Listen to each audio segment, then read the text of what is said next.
aku pengen berbagi pengalaman tentang self reward dan healing. Jadi seperti yang aku tulis di thumbnail, kenapa sih walaupun udah kerja di Jepang udah lama tetap aja nggak bisa nabung, kira-kira alasannya apa ya? Aku percaya banget buat kita yang bekerja di Jepang tuh ketika pertama kali datang udah punya goalsnya masing-masing, kayak kita udah nyusun ini harus gini, harus gini, harus gini, duit tuh harus kesini kesini kesini gitu. Tapi setelah nyampe di Jepang rencana tuh berubah.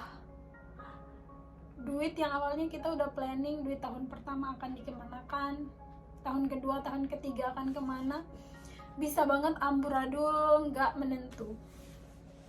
Nah, berdasarkan pengalaman aku, jadi healing itu istilah menyembuhkan diri ya, healing gitu. Anak-anak muda zaman sekarang kan apa ya, udah terbiasa banget dengan kata healing gitu. Dan juga self reward itu penghargaan untuk diri sendiri. Misalkan aku udah gambata banget, aku udah kerja keras banget 1 bulan ini, jadi sebagai gantinya aku menghadiahkan diriku sendiri sesuatu gitu. Nah, dua-dua ini penting karena kita harus menjaga kesehatan mental, kesehatan jiwa kita. Bekerja di Jepang, di negara asing, bahasanya susah, pekerjaannya berat, itu nggak mudah. Kita perlu banget healing dan juga self reward. Tapi yang menjadi masalah adalah kalau kegiatan ini menghabiskan banyak uang dan endingnya kita nggak bisa nabung. Nah, aku pengen berbagi tentang self reward ya. Jadi aku waktu datang ke sini HP ku tuh butut banget, Oppo A3s 16 GB RAM 2. Kebayangkan gimana nge-lag-nya, gimana susahnya download aplikasi baru, nggak bisa, harus hapus banyak data dulu baru bisa masuk aplikasi baru gitu-gitu tuh. Singkat cerita udah kayak pengen banget ganti HP. Nah, tapi waktu itu masih banyak tanggungan karena masih ngebangun 2 rumah, rumahnya saudara, adik, sama rumahnya orang tua. Ngerehab kalau rumah orang tua, rumah adik yang bangun dari awal. Jadi duit tuh bener-bener habis-habisan kesana gitu. Tapi di satu sisi aku ngebet banget, aduh aku pengen banget ganti HP, udah nggak kuat pakai HP ini. Pernah nggak sih punya HP yang kalau ditelepon tiba-tiba layarnya gelap, mau ngapa-ngapain langsung nge-lag gitu-gitu, itu bikin emosi banget, bikin pengen nangis. Jadinya walaupun duitnya masih kebagi kemana-mana, aku paksa-paksain, ya udahlah kalau aku nggak bisa beli HP yang aku mau saat itu juga, minimal aku beli sesuatu yang bisa aku pakai dulu sementara waktu. Singkat cerita aku pergi ke Apple Store, aku beli iPad mini. Padahal sebenarnya nggak butuh, maksudnya kalau skala prioritas ini nggak masuk. Dari awal nggak pernah kepikiran untuk beli ini. Yang aku mau beli itu HP gitu. Singkat cerita, setelah pakai ini aku masih berpikir aku butuh HP. Akhirnya beberapa bulan kemudian aku beli HP. Aku beli HP ini sesuai yang aku mau, sesuai yang aku butuhkan. Ini bukan keluaran terbaru, tapi emang sesuai banget dengan yang aku perlukan. Aku udah pikirin sejak lama dan puji Tuhan dapet gitu. Nah, singkat cerita, setelah punya 2 device ini, aku pikir-pikir iPad ini sekarang udah jarang banget aku pakai gitu. Mau tainai banget kan, mubazir. Coba aja kalau aku menahan diri dulu, tahan-tahan sampai aku punya duit yang cukup untuk beli HP kemarin. Mungkin ini harganya waktu itu beli hampir 8 juta. Sayang banget kan, duitnya hampir 8 juta beli sesuatu yang kita nggak pernah bener-bener butuh gitu. Jadi aku pengen bilang ke teman-teman, kalau kalian pengen banget beli sesuatu, bertahan, nabung pelan-pelan nabung, dan beli yang benar-benar kalian mau. Jangan karena emosi, jangan karena keadaan yang memaksa kalian belinya karena kondisi emosi sesaat. Nah, karena ini udah jarang banget aku pakai, singkat cerita aku pengen jual. Tapi kalau dijual lagi ke Apple Store harganya berkurang sekitar 2 jutaan. Jadi tinggal 5 juta sekian. Nah, singkat cerita, aku cerita ke tunangan aku dan dia mau beli dengan harga yang bagus. Jadi duitku nggak seberkurang itu. Menyesal kan? Nah, ini tentang self reward ya. Teman-teman, kalau kalian udah kerja di sini, banyak banget godaan elektronik, mulai dari iPad, HP, kamera, laptop. Pengennya yang canggih-canggih. Nah, ingat ini semua menghabiskan uang.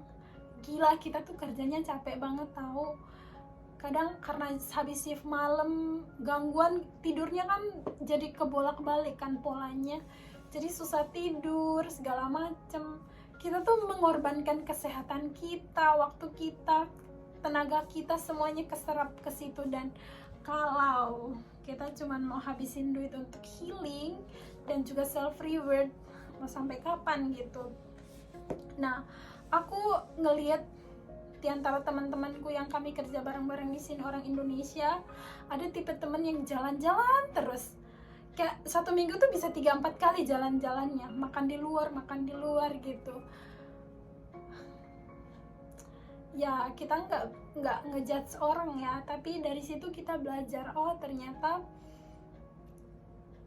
itu nggak otomatis nggak bisa nabung pun paling 1 atau 2 juta. Sedangkan itu kita mau berapa lama sih kerja di negara orang? Aku pribadi nggak mau loh selamanya jadi karyawan, nggak mau. Aku mau jadi pengusaha di masa depan.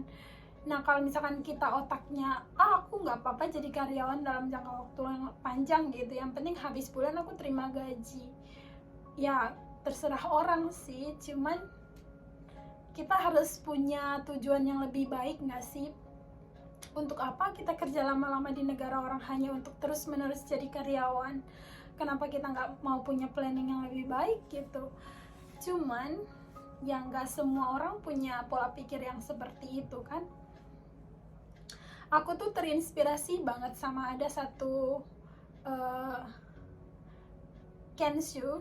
Abang ini orang Kalimantan, dia kerja di Jepang dan dia bisa beli tanah, aku lupa ya, 10-12 hektar untuk sawit.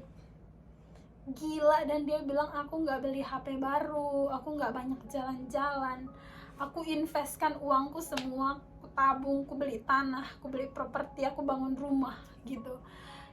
Nanti aku taruh di sini ya, mungkin kalian pernah lah lihat abang ini. Jadi guys, jangan ikut-ikut temen ya. Dan lagi circle pergaulan kita tuh mempengaruhi kita banget. Ada kan orang yang punya temen suka jalan, suka makan di luar, sedangkan ketika kita bepergian dengan mereka, ini nggak sefrekuensi, tapi harus dicocok-cocokin kan. Jadi saran aku, nggak tahu sih, semenjak di Jepang aku kebanyakan lebih nyaman tuh pergi-pergi tuh sendiri, karena aku nggak harus berantem sama orang lain tentang mau ngapain gitu, apa yang mau dimakan, mau makan di luar atau enggak kan, atau aku cuman mau makan sesuatu yang simple yang aku beli dari company yang murah gitu. Jadi hati-hati aja sih, bijaksana aja sih ngatur-ngatur duit, dan hilangin perasaan bahwa kalian tuh terluka dan butuh healing gitu. Kayak aduh aku butuh healing. Itu sebenarnya cuman perasaan sesaat doang. Kita tuh cuman butuh tidur, cuman butuh makan yang cukup, tidur, mungkin nonton yang lucu-lucu biar seneng gitu, biar punya energi lagi, kerja lagi. Buat kalian yang Kristen, baca Alkitab, yang kalian Muslim, baca Al-Quran, berdoa sama Tuhan, itu cukup sih. Jadi guys, hal-hal yang menghabiskan uang seperti itu sebaiknya di-minimize. Kalau misalkan kalian mau beli-beli pun, pikirkan baik-baik. Sebaiknya menunda membeli daripada dipengaruhi emosi sesaat, kayak aduh temanku punya HP baru nih, masa aku belum gitu. Nggak usah kayak gitu. Dan lagi kalau misalkan kalian itu rencana kerja di Jepangnya itu cuman sebentar kayak aku gini, jangan habiskan uang kalian untuk beli barang-barang konsumtif yang nilainya berkurang seiring waktu berjalan.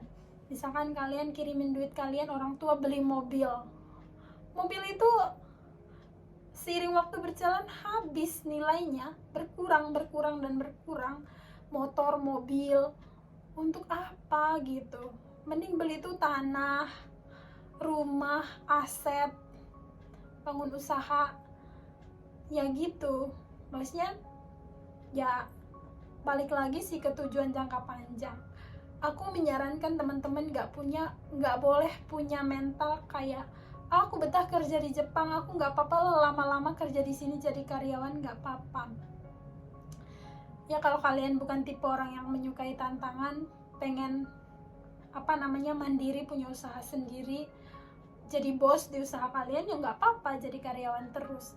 Tapi saran aku sih, kerja di Jepang, nabung, pulang ke Indonesia kalian buka usaha sendiri, entah jualan apa, entah usaha apa gitu. Jadi ada hasilnya kalian kerja di Jepang, ada hasil yang bisa kalian nikmati di masa tua, nggak harus jadi karyawan untuk jangka waktu yang panjang. Lagi aku nggak tahu ya di kehidupan teman-teman, tapi aku sendiri ngerasa semakin kalian dilihat sama orang-orang di sekitar, keluarga, kenalan, punya banyak uang, makin banyak orang yang pengen connect sama kalian itu ujung-ujungnya minta duit. Aku sendiri pribadi, jujur aku parno banget buka chat dari misalkan teman lama yang udah nggak pernah muncul selama ini, tiba-tiba ngechat say hello terus kepo sama hidup. Itu aku nggak tahu, aku parno banget ngelihat namanya muncul di chat aja tuh udah aduh nggak mau buka rasanya. Karena entah kenapa jadi banyak orang yang modus gitu loh, yang ujung-ujungnya kayak ngelihat kita sebagai subjek yang hanya bisa diporotin, dimintain duitnya. Jadi udah susah ngeliat orang yang tulus pengen bangun hubungan, pengen benar-benar bersahabat gitu loh. Dan kalau misalkan kalian punya kerabat, kenalan, banyak banget bakalan orang muncul ujung-ujungnya minta duit.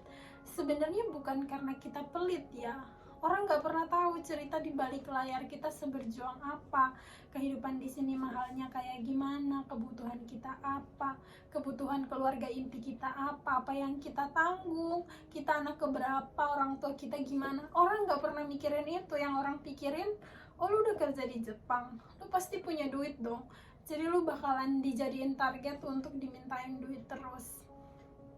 Aku nggak tahu kalian relate atau enggak dengan hal itu, tapi aku cuma mau bilang beban mental itu tuh senyata itu sih kalau di aku ya guys. Semoga bermanfaat ya.